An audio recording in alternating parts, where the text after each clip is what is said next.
মিষ্টি কুমড়া ভাজা। মিষ্টি কুমড়াকে ঠিক এভাবে চাক চাক করে কেটে নেব।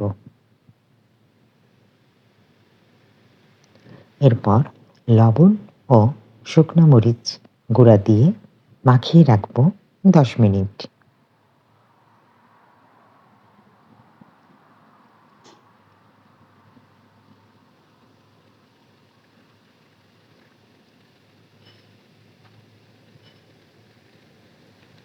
দশ মিনিট পর ফ্রাই প্যানে তেল গরম করে মিষ্টি কুমড়াগুলো তেলে দিয়ে দেব।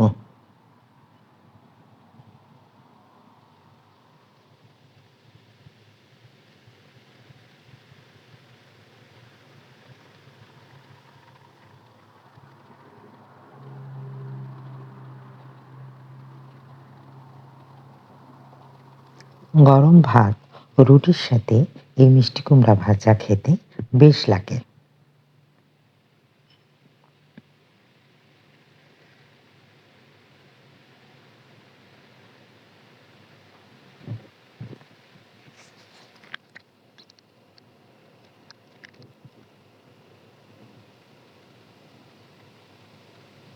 ঠিক এভাবে 2 পিঠ ভেজে নেব। মিষ্টি কুমড়া ভাজা হয়ে গিয়েছে।